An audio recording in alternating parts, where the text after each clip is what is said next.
Саламатсыздар урматтуу окуучулар. Бүгүнкү сиздер менен өтүлүүчү темабыз химиялык реакциялардын типтери. Химиялык реакциялардын типтерин биз 4 топко бөлдүк. Кошулуу, ажыроо, орун алмашуу, ошондой эле алмашуу. Кошулуу реакциясында А жана Б жөнөкөй заты биригип, А, Б татаал затын пайда кылат.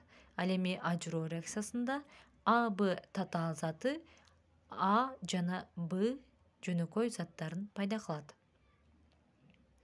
Орун алмашуу реакциясында А жана Б заттары бири бирөөсү гана орун алмашат.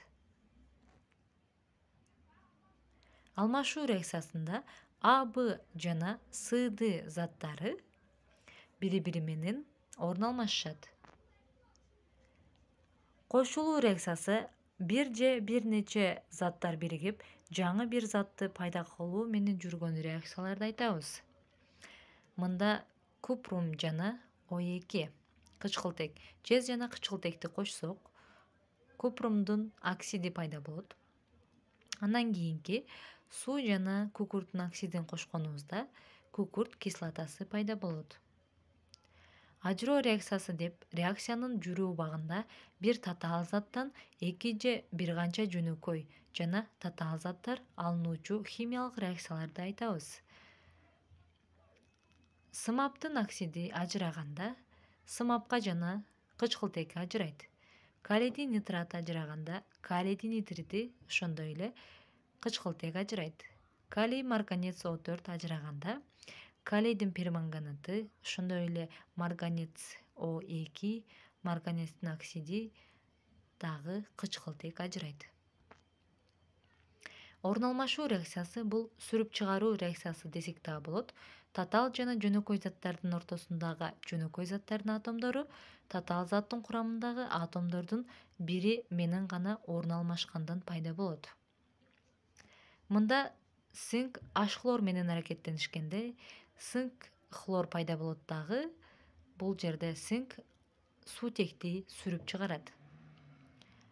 Темир купрумдун сульфаты менен аракеттенишкенде темир бул жерде жезди сүрүп чыгарат дагы, өзү ордуна барат. Алмашуу реакциясы эки татаал заттардын ортосундагы орун алмашуу менен жүргөн реакцияны айтабыз.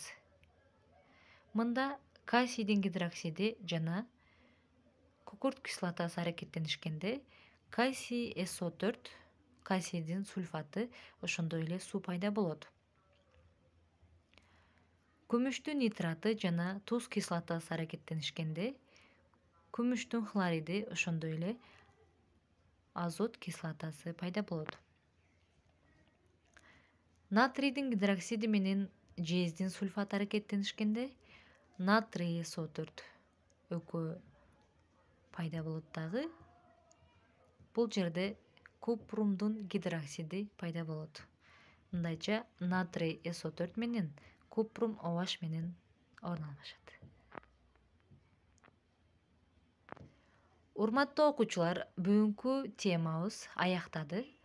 Химиялык реакциялардын 4 тиби менен тааныштык. Анда эмесе саламатта калыңыздар.